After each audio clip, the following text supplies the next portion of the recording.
Have you ever noticed something strange? The moment you stop chasing, everything starts coming to you. The moment you stop trying to be seen, the words start looking. The moment you don't want someone or something, they even persist much more. The moment you let go of that job, the offer comes through. The moment you delete the number, they text. It is not out of magic, but it is alignment. There is a lot that actually nobody wants to talk about that enough. Everything wants you when you want nothing. Not because you're cold, not because you're distant, but because you're whole. You no longer need anything to come from outside and complete you. You know, when you chase, you're telling the world that I'm not enough. I'm not whole. I'm not valuable. Someone need to come and validate me. And guess what? People can feel that. People can feel that energy. People can feel that stillness. When you walk into a room without needing to impress anyone, suddenly you become unforgettable. Actually, it happened a lot to me. The less I expected, the more amazed I was by the outcome. That job interview that you're thinking too much about it, when you stop clinging to it, you will get it. But when you think about it too much, when you care about it too much, at that time you won't get it anymore. The world wants to show you you didn't need validation to matter. You didn't need someone else to come and say that you're enough. You didn't need approval from other people. And when you realize that you didn't need approval from other people,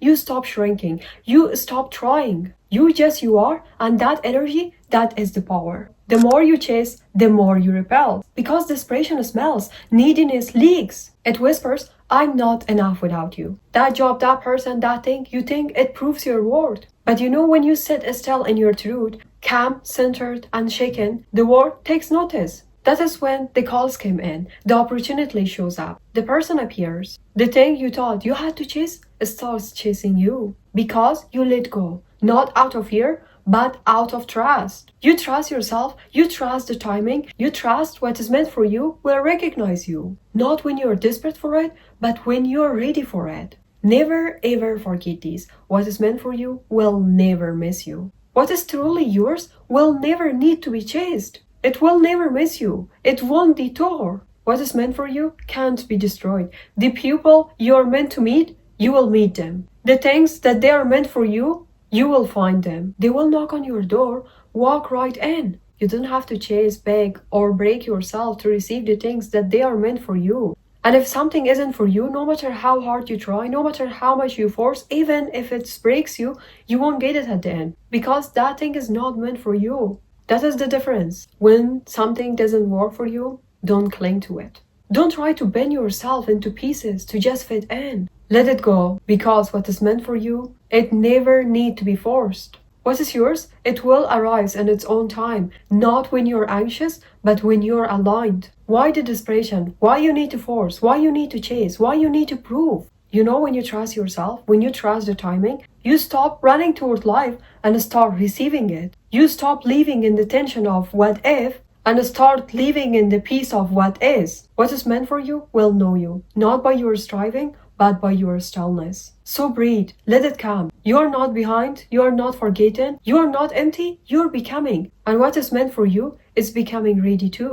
When you truly believe, you stop gripping the future and start enjoying the present. Because now is not the waiting room, it is the main event. The more present you are, the more magnetic you become. Not by your effort, but by your essence. You didn't need to manifest from panic, you need to manifest from peace. And peace only comes when you stop begging for the things to come faster than they are meant to. The real secret is detachment. Not indifference, but detachment with love. You can love something and not need it. You can want something and not chase it. Because when you are full, you stop chasing everything. You stop begging for the things that don't nourish you. You stop gripping what keeps slipping. When you love yourself fully, completely, unapologetically, you no longer fear losing things that they were truly not yours. Losing something unworthy doesn't break you, it freezes you. It reminds you you're not defined by what leaves, you are defined by what stays, especially it is you. When your cup is full, you didn't chase love, you radiate it. You didn't run after people, you walk in peace. And those meant for you walk besides you. Self-love doesn't just protect you, it anchors you. Even when something walks away, you didn't collapse, you didn't crumble. Because you weren't leaning on it. You were whole before it comes, and you are whole after it is gone. That is the power of everything you need. You didn't chase, you choose.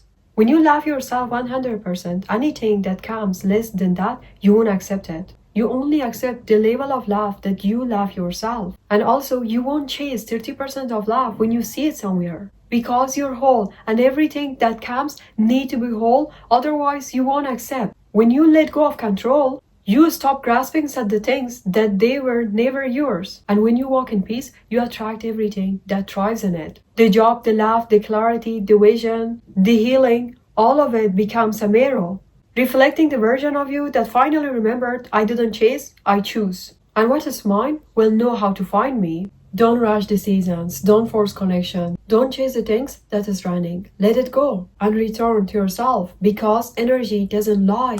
You attract what you believe you are. If you didn't feel worthy, the world won't argue with you. But when you live like you're already enough, life rises to meet you. Every time you abandon yourself for approval, every time you shrink to be accepted, every time you chase what doesn't see your worth, you're teaching the life how to treat with you. Because life mirrors your inner belief, not your outer effort. It doesn't respond to desperation, it responds to the baseline. And the baseline is the story you live about yourself. Whenever you find yourself clinging to something, a job, a person, an outcome, ask yourself why you are so afraid to lose it.